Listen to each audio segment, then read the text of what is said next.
The air in the living room hung thick with the scent of her perfume, jasmine and something sharper like betrayal, clinging to the couch where I'd been banished. My wife, Claire, had stormed out an hour ago, her heels clicking like gunshots on the hardwood, her final words a venomous decree. "You're sleeping here until you apologize." Apologize for what? For questioning the late-night texts, the sudden work dinners. The way her laugh had started to sound like it belonged to someone else? Now the house was silent, save for the hum of the fridge and the pulse in my ears, each beat whispering, "She's gone. She's gone." I sat on the couch, the leather creaking under my weight, my phone glowing in my hand. Her words from earlier replayed like a bad song stuck in my head. "It's just dinner with Mark," she'd said, her boss's name slipping from her lips too easily, too warmly. I'd seen the way she'd smoothed her dress, a black number too elegant for a casual meeting, her eyes avoiding mine as she grabbed her keys. My gut churned, a cocktail of dread and denial. I wasn't crazy. I wasn't paranoid. But the doubt gnawed at me, sharp as broken glass. The clock on the wall ticked toward 9:30 p.m. She'd left at 7 o'clock. A work dinner didn't last this long, not on a Thursday, not when she'd barely touched her phone all week except to smile at it in secret. I opened our texts, scrolling through her clipped responses. Busy. Talk later. Meeting ran late. Each one felt like a door slamming shut.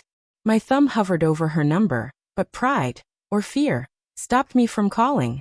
Instead, I opened her social media, something I hadn't done in months. Her last post was a selfie from the office, her smile radiant, Mark's arm just visible in the frame, his hand resting too close to her shoulder. The caption, "Teamwork makes the dream work." My stomach twisted. I stood, pacing the room, the hardwood cold under my bare feet. The living room felt like a stage set. Our wedding photo on the mantel, her favorite throw blanket draped over the armchair. The wine glasses we'd used last weekend still sitting on the coffee table, stained with her lipstick. Every detail screamed normalcy, but it was a lie. I could feel it, the way you feel a storm before the rain hits. I grabbed my keys, my jacket, my heart pounding like a war drum. I had to know. The city outside was alive, neon lights bleeding into the night, the air heavy with summer heat and exhaust. I drove to the restaurant she'd mentioned, a trendy spot downtown with floor-to-ceiling windows and overpriced cocktails. The parking lot was half empty, but her car was there, a silver glint under the streetlights. I parked across the street, my hands shaking as I gripped the wheel. Through the window, I saw her. Claire, her hair catching the candlelight, laughing at something Mark said.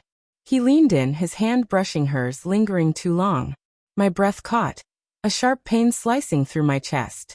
I wanted to look away, to unsee it, but my eyes were glued to the scene. A slow-motion car crash I couldn't stop. I waited, the minutes stretching into an eternity. They didn't leave together, not at first. She stood, smoothing that damn dress again, and he followed, his hand grazing her lower back as they walked out. My heart screamed at me to storm in, to confront them, but my body wouldn't move. Doubt crept in, slimy and insidious. Maybe it was nothing. Maybe I was reading too much into it. She was allowed to have work friends, wasn't she? But then they stopped by her car, and she didn't pull away when he leaned closer, his lips brushing her cheek. It wasn't a kiss, not quite, but it was enough to shatter the fragile hope I'd been clinging to. I drove home, the city blurring past, my thoughts a tangled mess of anger and heartbreak. Had it been going on for weeks? Months. The late nights, the distance, the way she'd stopped saying, "I love you" first. It all clicked into place. Each memory a jagged piece of a puzzle I didn't want to solve. But denial was crumbling, and the truth was a blade in my chest. She was slipping away, and I'd been too blind or too scared to see it. Back home, I sat on the couch again, the perfume still lingering like a ghost. My phone buzzed and I grabbed it, hoping for an explanation, an apology, anything. It was a text from her, "Staying late. Don't wait up." The words were a punch, knocking the air from my lungs. I typed a reply, "Where are you?" Then deleted it. What was the point? She'd lie, and I'd pretend to believe her because the alternative was too much to bear. The door opened at 1:17 a.m. Her heels clicked softer now, tentative, like she was trying not to wake me. I stayed still, my back to her, the couch creaking under my weight. "You're still up?" she asked, her voice laced with something, guilt maybe or defiance. I turned, meeting her eyes, and for a moment, I saw the woman I married. Warm, flawed mine. But then I saw the smudged lipstick, the flush in her cheeks, the way her gaze flickered away. "Claire," I said, my voice steady despite the storm inside me. "Where were you?" She hesitated, her fingers tightening around her purse. "I told you work dinner. It ran late." "With Mark?" Her eyes narrowed, a flash of anger crossing her face. "Yes, with Mark. What's your problem?" The air between us crackled, thick with unspoken truths. I stood, stepping closer, the room shrinking around us. "My problem is you're lying to me. I saw you, Claire. At the restaurant. I saw him touch you." Her face paled, but she didn't back down. "You followed me?" Her voice was sharp, accusatory, like I was the one who'd crossed a line. "That's insane, David. You're paranoid." "Am I?" My voice broke, raw and ragged. "Then tell me I'm wrong.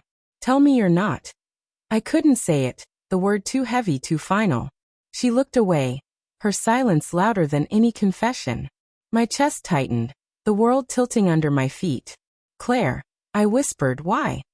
When she finally spoke, her voice was small, trembling. "I didn't mean for it to happen. It just did." She met my eyes, tears brimming but not falling. "I still love you, David. I swear I do." The words should have meant something, but they didn't. They were hollow, a lifeline thrown too late.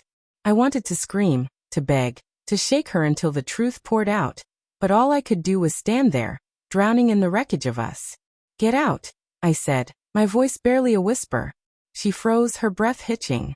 "David, please. Get out." She left, the door clicking shut behind her, and the silence swallowed me whole. I sank onto the couch, the perfume now a bitter reminder of what I'd lost. But as the night stretched on, a new thought emerged, sharp and cold. I'd seen her car in the lot, but I hadn't seen them leave together.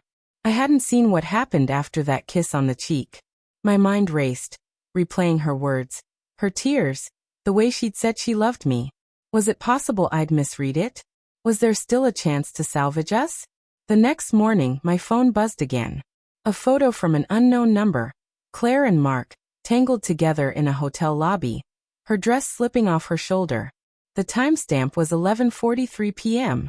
My heart stopped, the final piece of the puzzle snapping into place. I'd wanted to believe her, to cling to the scraps of hope, but the truth was undeniable now.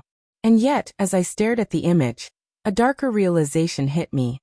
Someone else had been watching her too. Someone who wanted me to know.